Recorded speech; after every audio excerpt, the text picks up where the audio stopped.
एक बार किसी राज्य का राजकुमार महात्मा बुद्ध के पास आता है और वह महात्मा बुद्ध से कहता है, आप हमेशा कहते रहते हो कि ध्यान करो, लेकिन मेरे मन के लिए ध्यान करना दूर की बात है। मैं कुछ समय के लिए अपनी आंखें बंद करके शांति से बैठ भी नहीं पाता। मेरा मन इतना बेचैन है कि यह हर समय कुछ न कुछ सोचता रहता है। मैं जब ध्यान में बैठता हूँ तो मेरे अंदर विचारों का तूफान से आने लगता है। लोगों के बारे में सोचकर, अपने जीवन की बीती घटनाओं के बारे में सोचकर, और ऐसे न जाने कितने अजीबोगरीब विचार मेरे मन में आते रहते हैं। लेकिन जब मैं इन्हें रोकने का प्रयास करता हूँ, इनमें असफल हो जाता हूँ। मैं अपना ध्यान तोड़ बैठता हूँ। बुद्ध इतनी बातें कहने के बाद वह बुद्ध की तरफ देखता है और कहता है, बुद्ध, मेरी इस समस्या का अब आप ही समाधान बता सकते हैं। बुद्ध ने कहा, मैं क्या समाधान बता सकता हूँ? सोचो, तुम्हारा ही मन है, लेकिन ये तुम्हें कुछ देर तक बैठने भी नहीं देता। कितना आज़ाद कर रखा है तुमने इसे। राजकुमार ने कहा, बुद्ध, मैं बहुत सोचा, लेकिन मुझे इस समस्या का कोई समाधान नहीं मिला, इसीलिए मैं आपकी शरण में आया हूँ। अब आप ही कोई रास्ता दिखाएं। कुछ देर तक बुद्ध ने राजकुमार के चेहरे की तरफ बड़े ध्यानपूर्वक देखा और फिर कहा, ठीक है, तुम ये 4 आदतें छोड़ दो, फिर तुम्हारा मन लगने लगेगा। पहली आदत, दूसरों के मन को पढ़ना छोड़ दो।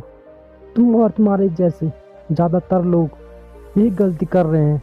वो दूसरों के मन की बातों को पढ़ने का प्रयास कर रहे हैं, और यही आदत तुम्हें सबसे ज़्यादा बेचैन और परेशान कर रही है।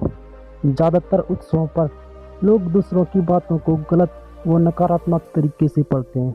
जैसे कि लोग सोचते हैं दूसरे लोग उनकी तरक्की से जल रहे हैं, उन्हें नीचा दिखाना चाहते हैं, उसे पसंद नहीं करते, उसकी मदद नहीं करना चाहते, और ऐसी ना जाने कितनी नकारात्मक सोच दूसरों के प्रति अपने अंदर बैठा लेते हैं।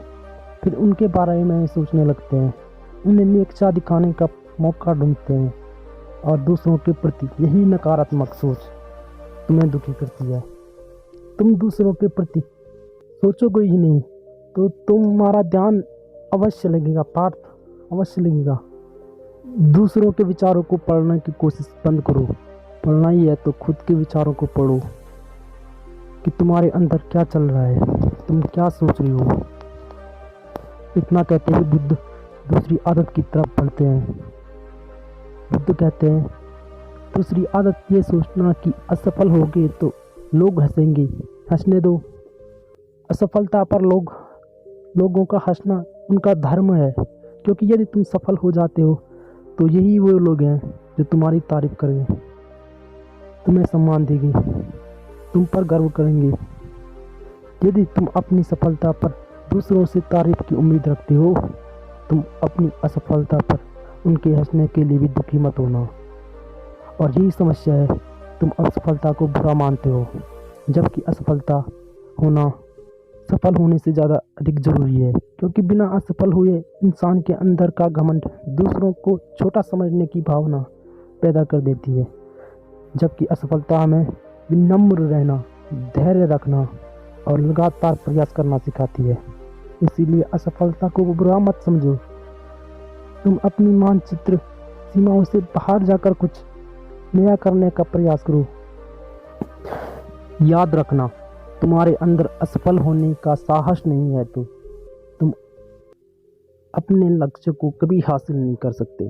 इसीलिए असफल होने वो लोगों के हंसने से मत डरो, आगे बढ़ो बस। बुद्ध ने आगे कहा, तीसरी आदत, समय को काटना छोड़ दो। लोगों को लगता है कि वो समय को काट रहे हैं, लेकिन हर बार समय उनको काट रहा है। लोगों के द्वारा समय को व्यर्थ के कामों में बर्बाद करने का केवल एक ही कारण है, और वह यह है कि उन्हें लगता है उनके पास बहुत समय है, लेकिन उन्हें कभी पता नहीं चलता समय कब उनका बुलावा लेके आ गया। और जब तक तुम्हें अपनी गलती का एहसास हुआ, तब तक उनके हाथों से समय जा चुका था। बस पश्चाताप रह जाएगा। सारा जीवन व्यर्थ के कामों में बीत गया। हालांकि समय काटने से तुम्हें क्षणिक खुशी मिल सकती है, लेकिन जब होश आता है तुम देखते हो सब बर्बाद हो चुका है। तब तुम्हें क्रोध आने लगता है, तुम पश्चाताप के भावों से भर जाते हो और फिर यही पश्चाताप तुम्हारे अंदर तनाव पैदा कर देगा और फिर तुम बेचैन हो जाते हो। फिर तुम्हारा मन किसी काम में लगता ही नहीं, तुम उदास हो जाते हो और चक्र यूं ही चलता रहता है। इसीलिए समय काटना बंद करो और वो करो जो जरूरी है, बुद्ध आगे कहते हैं।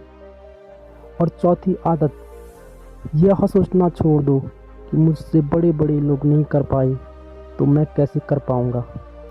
असल में दूसरों की खुद से तुलना करना है, यह सबसे व्यर्थ काम है। सबकी परिस्थितियां अलग अलग होती है, सबकी सोच अलग अलग होती है।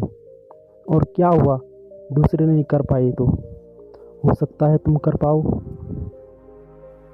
हो सकता है तुम्हारा सर्वश्रेष्ठ प्रयास तुम्हें ये करने पे मजबूर कर दे। बुद्ध ने आगे कहा, तुम ये 4 आदतें छोड़ दो, तुम्हारा मन शांत हो जाएगा, फिर तुम जहाँ चाहो वहाँ अपना मन लगा सकते हो। इतना कहते ही बुद्ध मौन हो गए। राजकुमार समझ चुका था उन्हें उसे क्या करना था और वह बुद्ध को धन्यवाद करते हुए वहाँ से चला गया।